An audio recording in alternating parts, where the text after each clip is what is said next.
All right, welcome everyone. This is the second webinar in a series of 4 webinars that is being facilitated by me. My name is Chloe Roberts. I am the manager of school and alumni programs, which means I oversee the Alumni Connect program, which is how most of you got access to this webinar series. So welcome. Tonight, we are going to be going over adult skating. This is a skating opportunity that is opened a lot of doors to skaters, bringing back to the sport, getting involved again. And so with that said, I'm actually going to hand it off to Kara Scudner to start introducing her and the committee. Hi, everyone. I'm Kara Scudner. I'm the chair of the Adult Skating Committee, and I'm really excited to be here with you all tonight and tell you about some of the opportunities that are available in adult skating. I've got a couple of my committee members here with me tonight, Monica Jackson, Cindy Kraus, and Jennifer Silas, and they're all going to share their stories about how they skated, took some time off, and found their way back to the ice. So first off, I'll just give a little intro about adult skating. Why adult skating? Why not? If you're someone who skated, and whether that is, somebody who just loved to go stroke around on a public session, or you were landing double axels or anywhere in between, why not? Why not come back to something? It's great exercise. You can make new friends. You can reconnect with the skating friends that you might have had from before. And for me personally, I really like having the opportunities to work towards goals in competing and testing. And through competing at the adult championships and other adult competitions, I've met some of my best friends that I didn't know before we started skating together. And now I can't imagine my daily life without them. And also, it's something that you can do for you, because as adults, we all have a lot of other things we're juggling in our life, whether that's college to some level, a family, a partner, kids, pets, jobs to pay for the skating. And this is something that you can just take the time to focus on for yourself and be as ridiculous as this crew over here. So the number one question that I get asked as the chair of the Adult Skating Committee is, what's my skating level? When people come back to the sport, they're like, but I passed the intermediate free skate test in 1993. So what level do I skate at now? Well, the good news is we put a lot of time and effort into making a grandfathering chart. It includes things such as passing your juvenile test before it was changed to include an axle, and passing figures tests. So it's linked here, and I'm going to have Casey's going to drop it in the chat so you can take a look at it. And if you look at that and you still have questions, you can email me, and I'll put my email in the chat later on. But if you're emailing me to ask about your test level, I need to know what tests you have passed and on what exact date you passed them. That's very important, and I can't help you figure it out until I have that information. And so if you do decide that you want to come back to testing, how do you want to test? Do you want to test adult or standard? And you have the opportunity to do either. If you're someone who was testing standard tests as a kid, you can continue doing that. You can start testing standard as an adult, or you can switch to the adult track. So the adult track, you do need to be 21. So if we have anyone on here who's 18 to 20, we'll talk about that later, but unfortunately, you're not eligible for adult tests until you turn 21. I'm somebody who has an eclectic mix of standard and adult tests in all different disciplines, and you'll find that many other skaters do, which is why we have such a complicated grandfathering chart. So if you do decide to test adult, one of the things is that you get a little bit of leeway on it. In general, an adult test is held to the same level as a standard test, one level below. So say you're working on taking your intermediate moves as an adult candidate, as an adult 21 plus candidate, you would be expected to perform that to the same level as someone taking the standard juvenile test. If you are over the age of 50 and you want to test, you can take tests at the adult 50 plus level, and then your test is held to the same level as 2 levels below on standard. This doesn't mean that the tests are easy. As someone who is actively working on her adult gold dances, they're not easy. I just don't have to do them solo, which is nice because that's the part that I struggle with the most. And here's a fun bonus. If you're someone who passed like an intermediate or novice junior test as a kid skater, but you really want to earn your gold medalist jacket and your gold medal pin, you can go back and just take the adult gold free skate or the adult gold moves in the field test. And that is a gold medal test. And plenty of adults do that and then continue on in the standard tests all the way up to senior. It's really about your own personal goals and your testing journey. We do also have a test grandfathering chart, which Casey will also drop in the chat for us. Thanks, Casey. And again, if you have questions about that, that's something you can also email me about.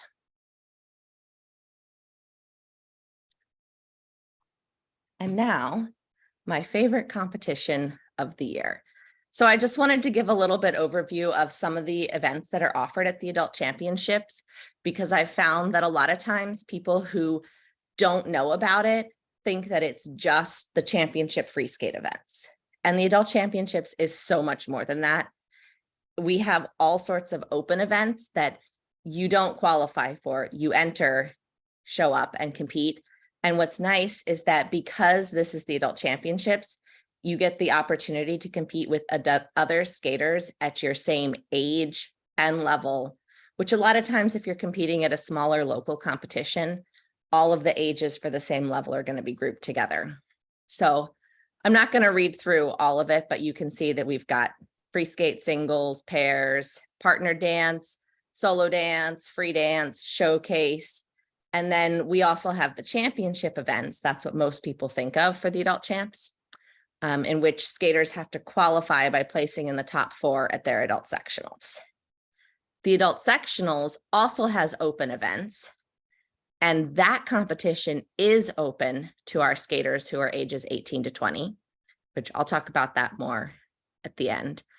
But skaters of all ages 18 plus and all levels starting at adult 1, which if you've ever looked at the Learn to Skate curriculum, that's pretty early on, are welcome to enter and compete. And it's really fun. It's just a great chance to meet other friends. Oh, and Cindy's got a fun fact for us if we can go back for just 1 second.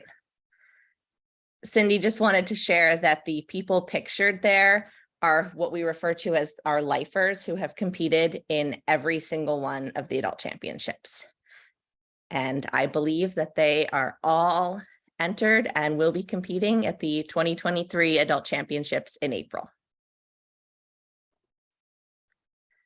So now we're going to meet some of our awesome committee members and hear a little bit about them. And if anybody has a question at any point, feel free to drop it in the chat. We will have time for that at the end as well. Okay, Jen, you ready? That's me. That picture, that pose was Elaine Zayak's pose on the cover of Newsweek magazine when she won Worlds in 1981.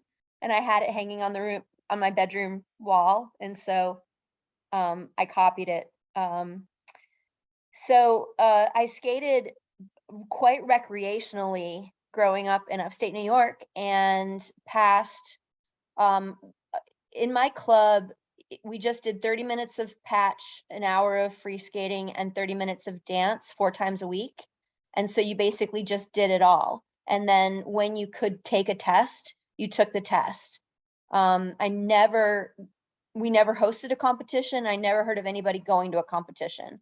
We would do shows every year. And in that particular show, I was Snow White.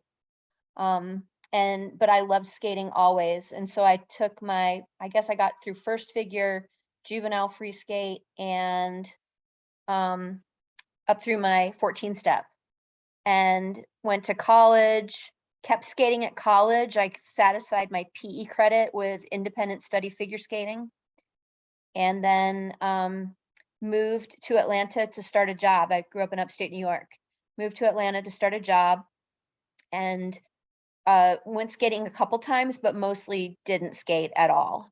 Would go to a public session once in a while, and then I don't know what made me go back to the rink. I can't recall at all. But I thought, I'm old now. I think I was late 20s. So I better do ice dance. So I went out on the ice, having not skated forever, and started taking some ice dance lessons. And then I said to my coach one day, can we do freestyle? And she was like, sure. And that was something that was more comfortable for me. And then she was just like, oh my God, Jen, okay. And we were getting into the early 90s, and we were starting to get adult competitions happening. There was a local one that I entered, and my level was adult junior because they hadn't worked out the categories yet. And then another year later, they were having the first adult nationals, which I couldn't go to because I was getting married that weekend. And then I went to the second one in Lake Placid in 1996.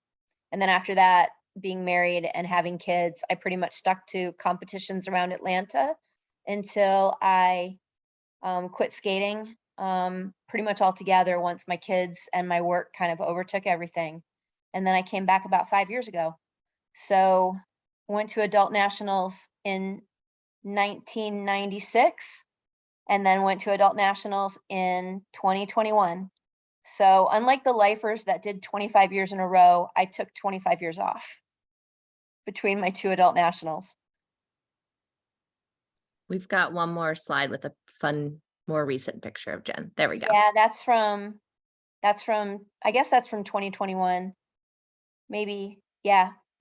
And so I just have been back to skating. We have ice dance here, and we had a good coach, so I started testing ice dance again. I jumped back in doing the 50+ tests because I felt like it was really hard for my skating skills, which had had 20 years off, to come back and start testing at silver dance. So I'm got 3 gold dances left to go now. And then I'm getting ready to come to sectionals in Kissimmee and nationals in Salt Lake City. And it's my first time at class 4. Joining you, Cindy. Thanks, Jen. Next up, we have Monica. Let me unmute. Hello, everybody. So this picture is of me at about 7 years old doing putting on the Ritz at one of the competitions. I believe it might have been in Memphis. I started skating when I was 6. I passed out of basic skills at the time we were doing ISI. So I passed out of Delta in about a month's time, might have been a little bit less, and started doing private lessons. And I knew right away, I think I was 5 and watching the Summer Olympics. I was watching Mary Lou Retton doing her gymnastics, and I told my mom that I was going to win a gold medal at the Olympics in ice skating. And she kind of looked at me funny because we're in Arkansas, and like, who has an ice rink in Arkansas? She's never heard of it. And so she got me started shortly after that, and it just took off from there. Skating has been my life and my passion, whether I was on the ice or not. I skated until I was about 12. And the coach that I had passed away, and that really hit me hard. And so I had to take some time to figure out if skating was what I really wanted to do at that time and continue, or if I wanted to take a break.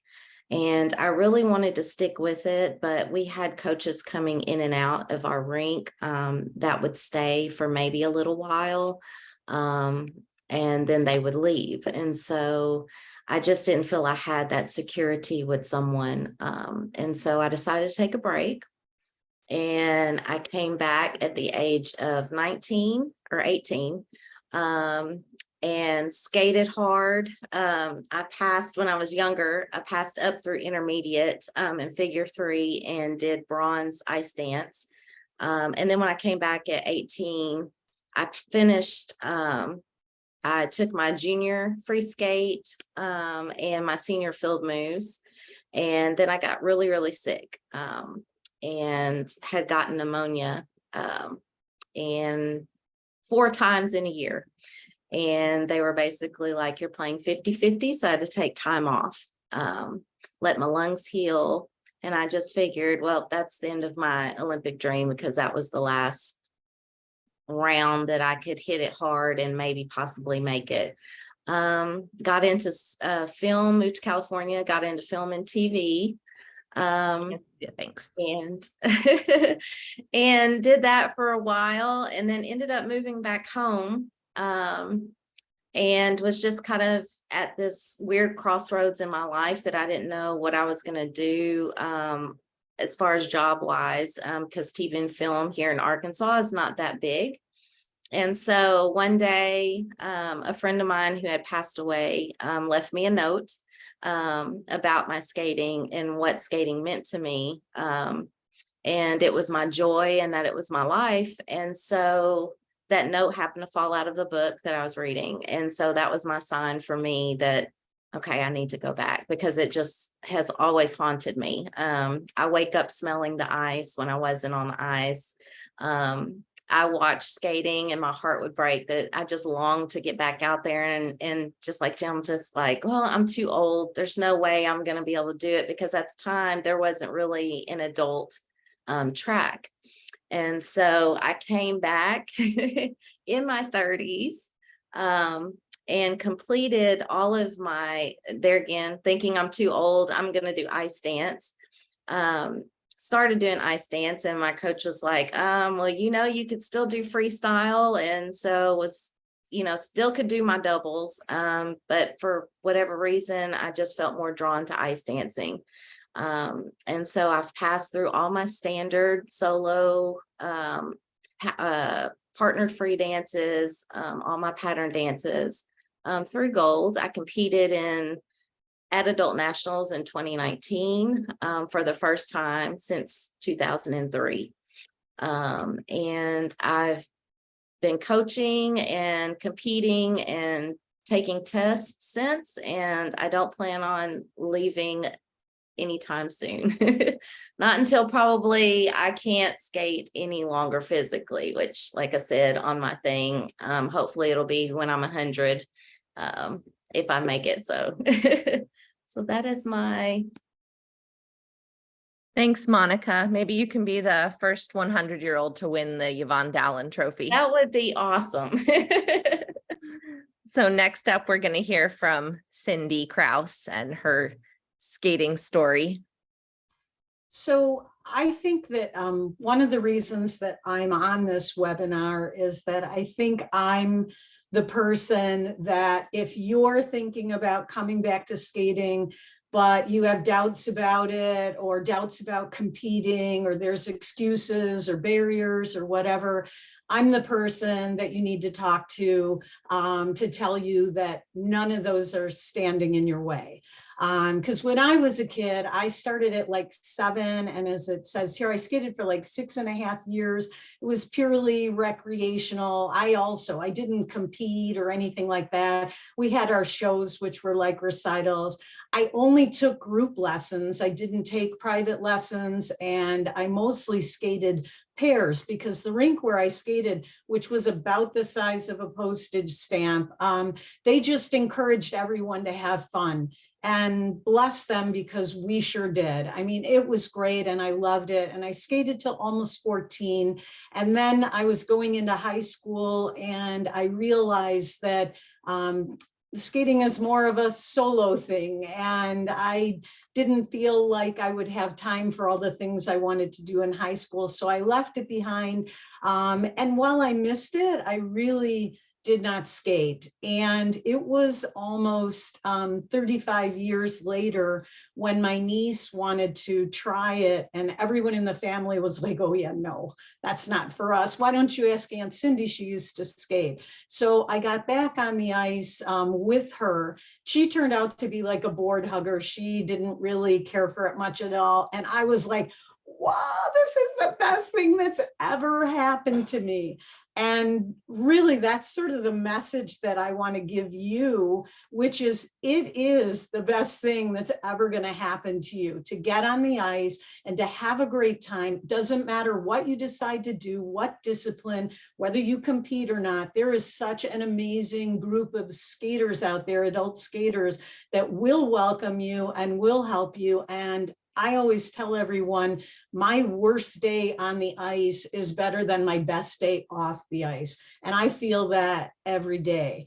So what happened to me is I got back on the ice and I decided I am really a lazy butt person. I do not want to get up early in the morning and go somewhere cold and do something, even though I love it once I'm there. So I thought, well, I better do something that forces me to go. So I decided to do some testing, and I knew nothing about it. I had seen a sheet at the rink. I was just skating in group adult lessons one time a week.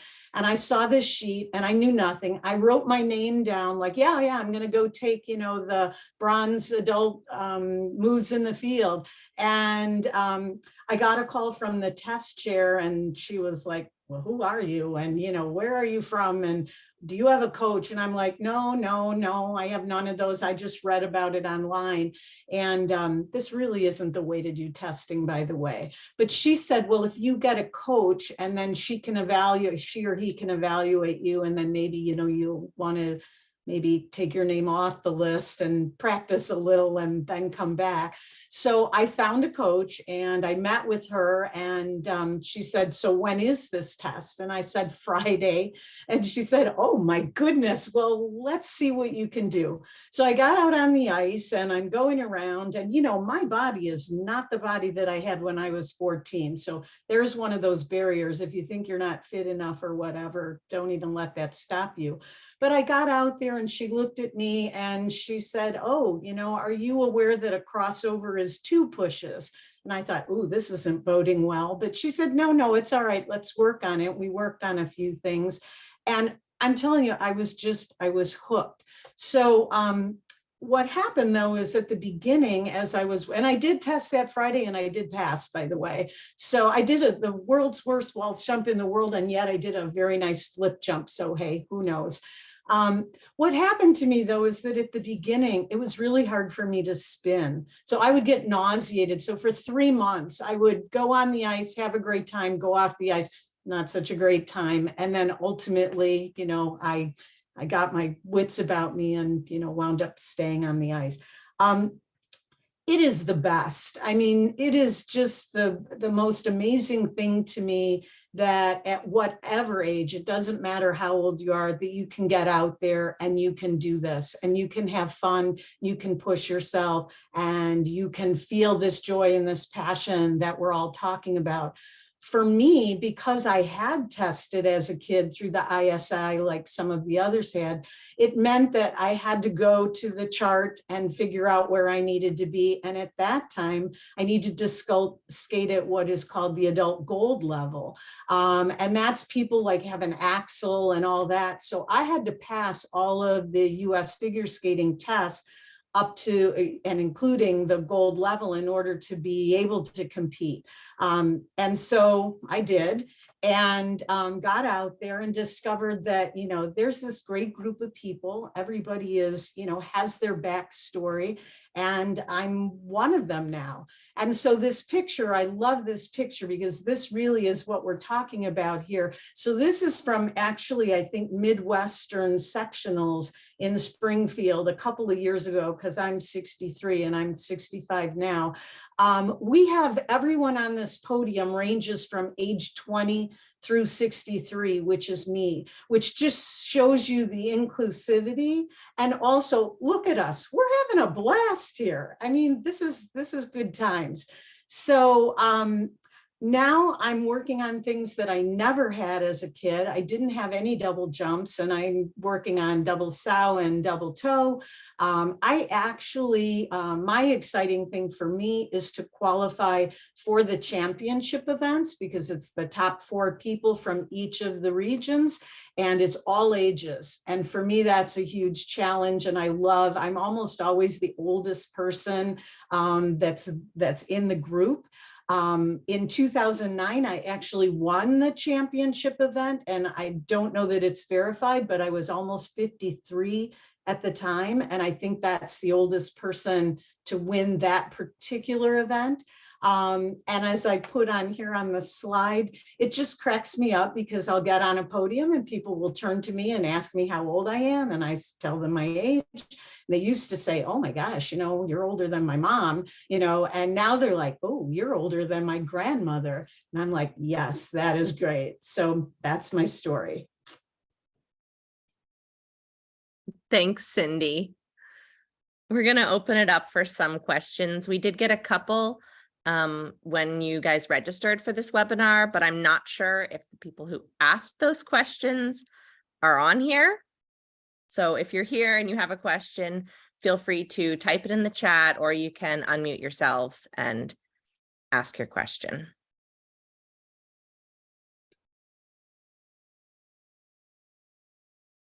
Now everybody's going to be shy because I asked them to share.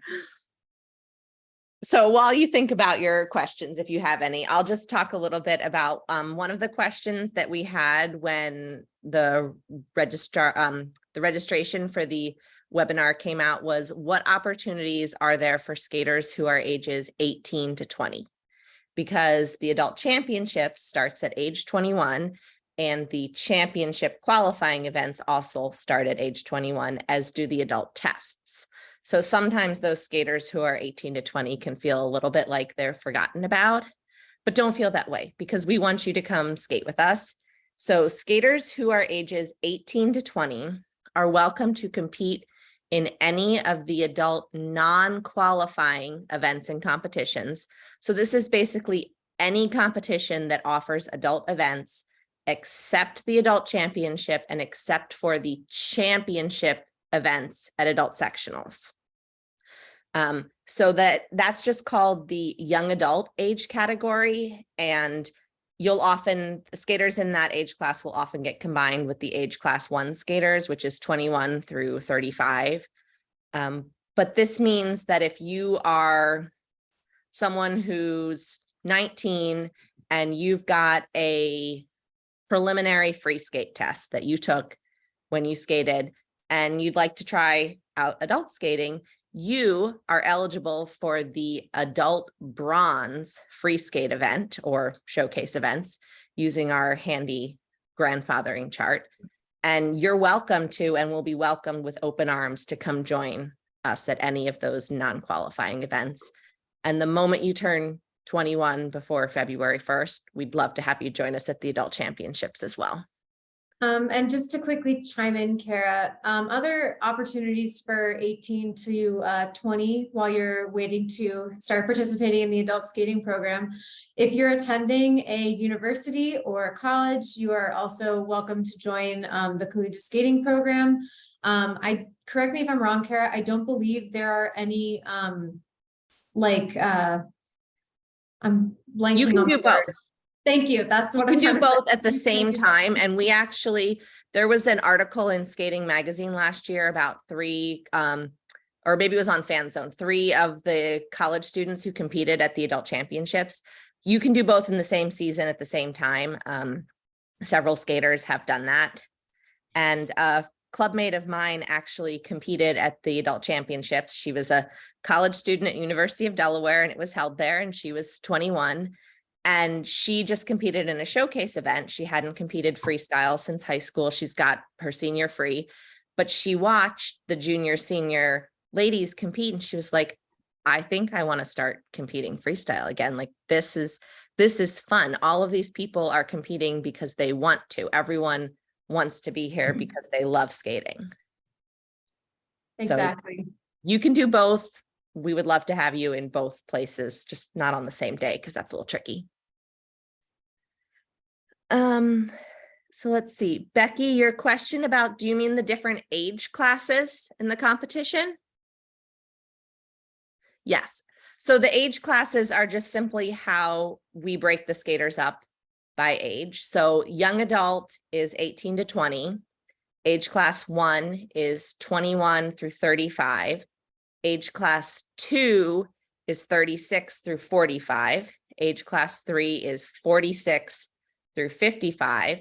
Age class 4 is 56 through 65. And then age class 5 is our 66 plus skaters. And we actually have about 5 skaters who are in their 80s registered for the adult championships this year. Let's see.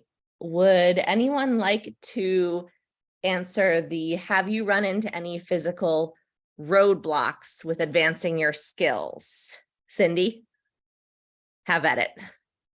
So about a year after I started competing, I suddenly had this huge back issue, and I actually couldn't sit down or lie down for weeks at a time. I actually was sleeping, standing up like a horse.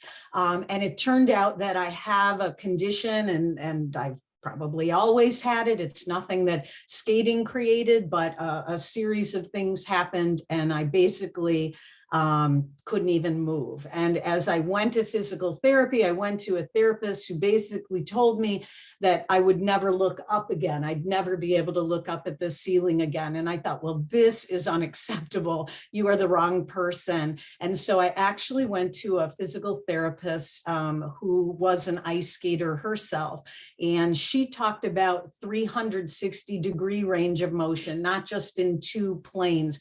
And long story short, she worked with me to build my core and to overcome the weaknesses that were creating this back situation that wouldn't allow me at first to move and then to skate. And so then I had to kind of relearn a little. When I first got back on the ice, I'd been off for 13 weeks and there had been a lot of degeneration. And so I had to, build that back up again.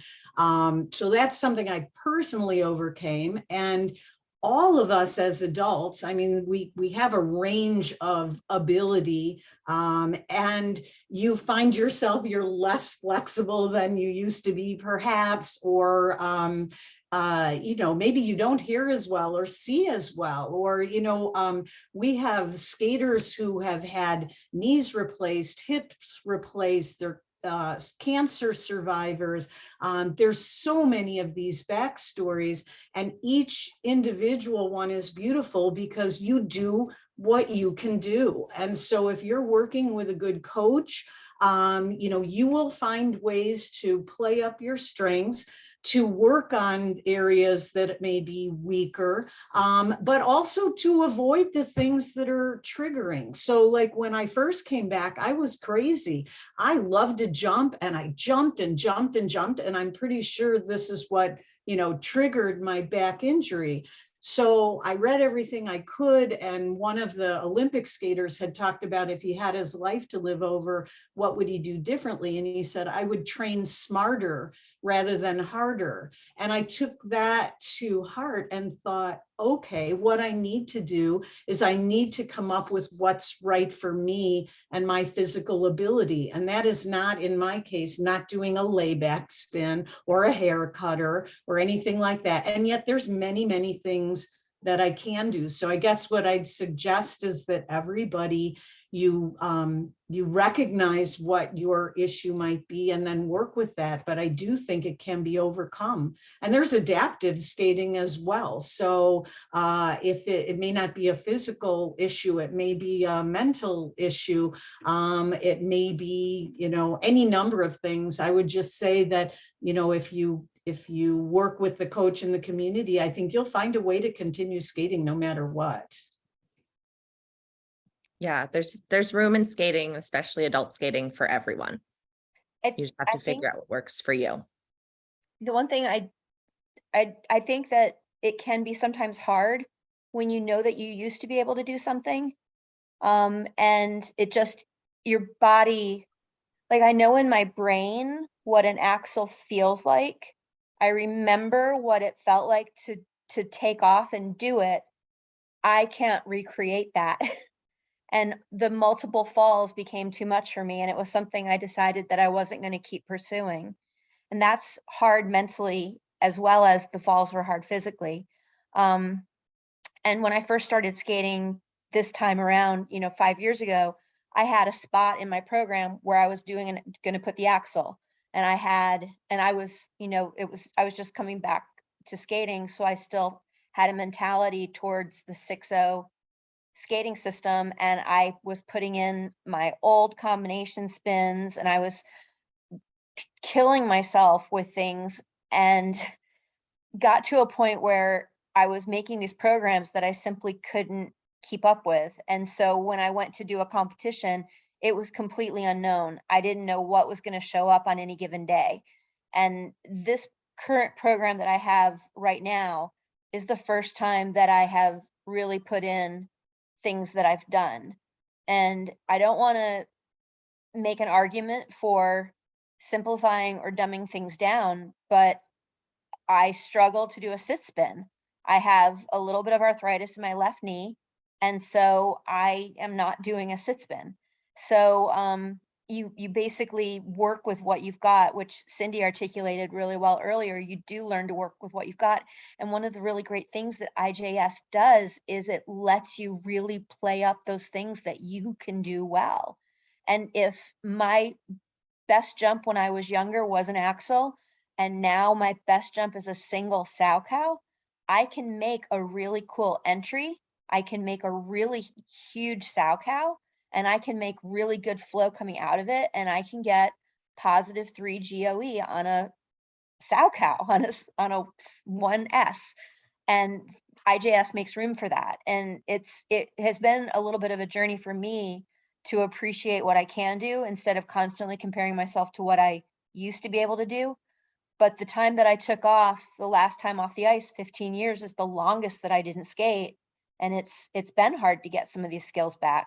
But I really look up to Cindy, and I haven't met you in person yet, but I really do, because this morning I was starting to think, I'm fighting with my own aging, and I don't want to say I can't do a Lutz anymore. I can't do a flip anymore. I want to keep doing things. And then it's really funny because some days I'll show up and I'll do a 5-position combination spin on 2 feet, and it's like 20-year-old Jennifer showed up, and it's like, where are you? She's just like dormant. Thanks, Jen. Do we have any other questions? Things you guys are dying to have answered, or?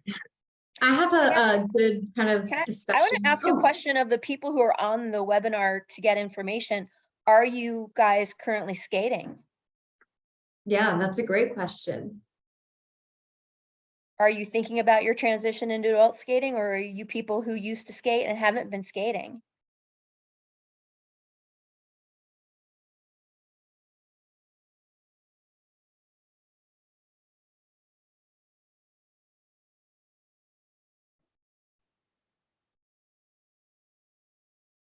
We're getting That's some great, Laura. comments in the chat box.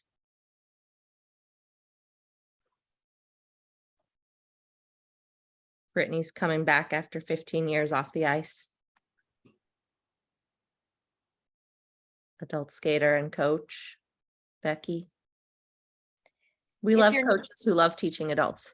If you're not skating at all, and if you know somebody who used to skate and wants to skate, really, really, really encourage them to jump in quickly with a coach. I've seen skaters say, well, I just don't know.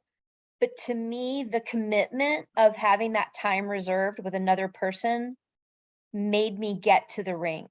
And when you know somebody else is sitting there waiting for you, it makes it more of a commitment to get there. And if you just think, oh, I'm going to try to start going once a week after work, after work, you're exhausted, you're tired, your routine is to get home, you've got to get the dog out, You got to figure out what's for dinner. You might have a meeting. Sometimes it's hard to leave work because a phone call keeps coming in. But if somebody is expecting your time there, it will make you go. Now, that coach may not be the person that's going to take you on your long-term journey. They may not be the best match for you because you don't know that when you start right out, but get in there and try to get in with a coach. It's a good way to start meeting people at the rink too. Yeah, that's great advice. And Becky was just saying, even taking group lessons. Yep. Yeah, I coach group lessons at one of the rinks that I skate at, and I love when I see parents and kids both sign up together. I love that too.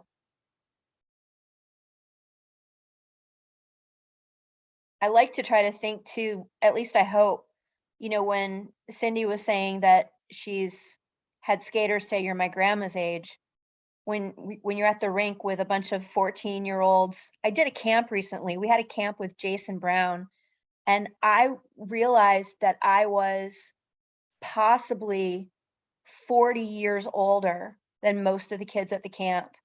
And what I tried to say to some of the parents is, you're giving your kids something they can enjoy for their whole lives. And hopefully they're looking at us and recognizing that they can keep this sport in their lives forever. You're not going to see that if you're doing gymnastics, probably not. You're not going to see it if you're playing football. There's adult leagues for softball and volleyball and things like that, but this sport really is for life.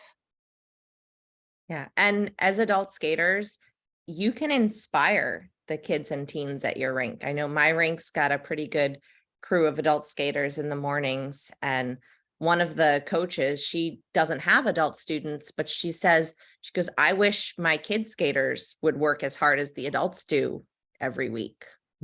They're out here practicing. They're not just showing up for their lessons and going home.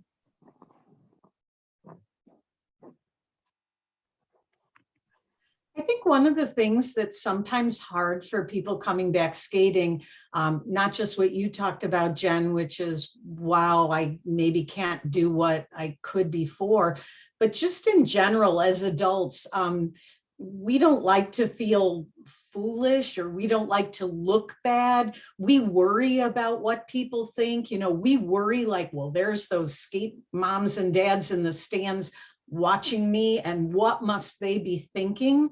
And my very good friend, Erica Kaplinski, who is also an adult skater, her story is that she was the mom sitting in the stands watching some people, adults, skate. And she thought to herself, oh my gosh, if that's so amazing that they can do that. If they can do that, maybe I can do that. So people are not like adults, the parents that I talk to, they're not sitting there going, wow, that sit spin was really crap. And, that looked horrible. They're thinking, well, I'm not out there, and maybe I should be. So I think that it's really hard at first to think that you're putting yourself out there and, people are watching, but the people that are watching, and not everyone is, but the people that are, they're really thinking, wow, you're pretty amazing. So, why not get out there and be amazing? Don't let it stop you.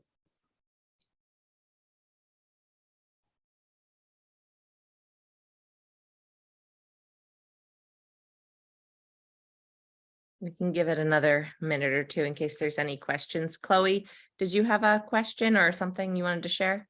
Yeah, just like a discussion topic for all of you. So say somebody would be the only adult skater at their rink. Do you guys have any recommendations or even actual resources for connecting with other adult skaters or coaches or other facilities that may even have adult skating specific sessions, anything like that? We don't have like a written resource per se, but if someone were to email us, we would definitely try to connect them with skaters and coaches in their area that we know of.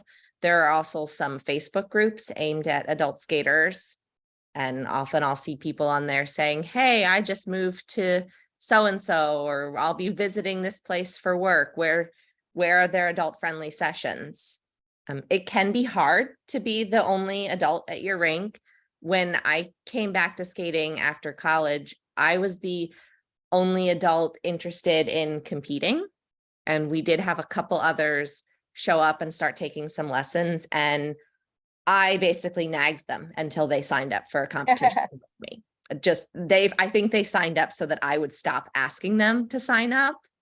But it worked. And now, that was back in 2013, 2014.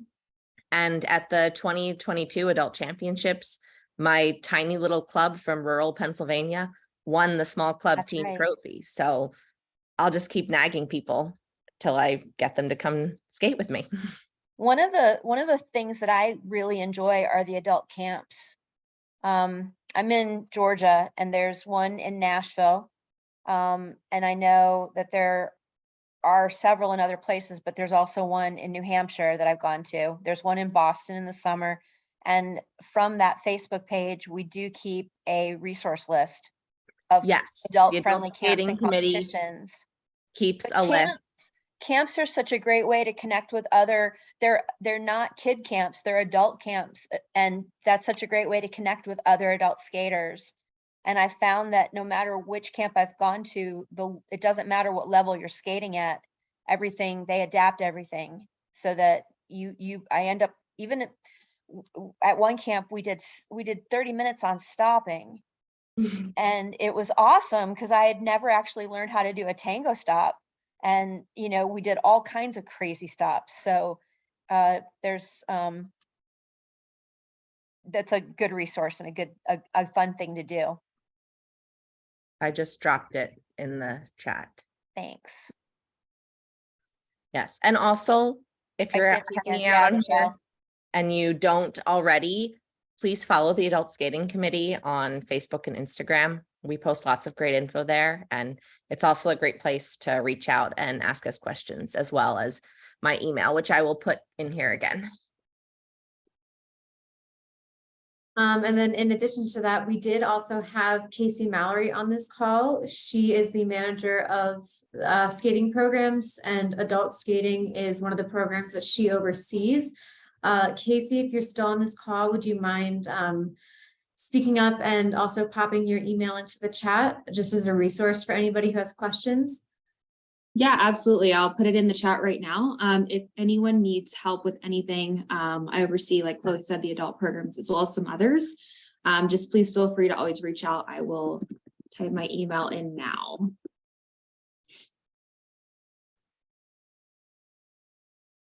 There we go. Yeah.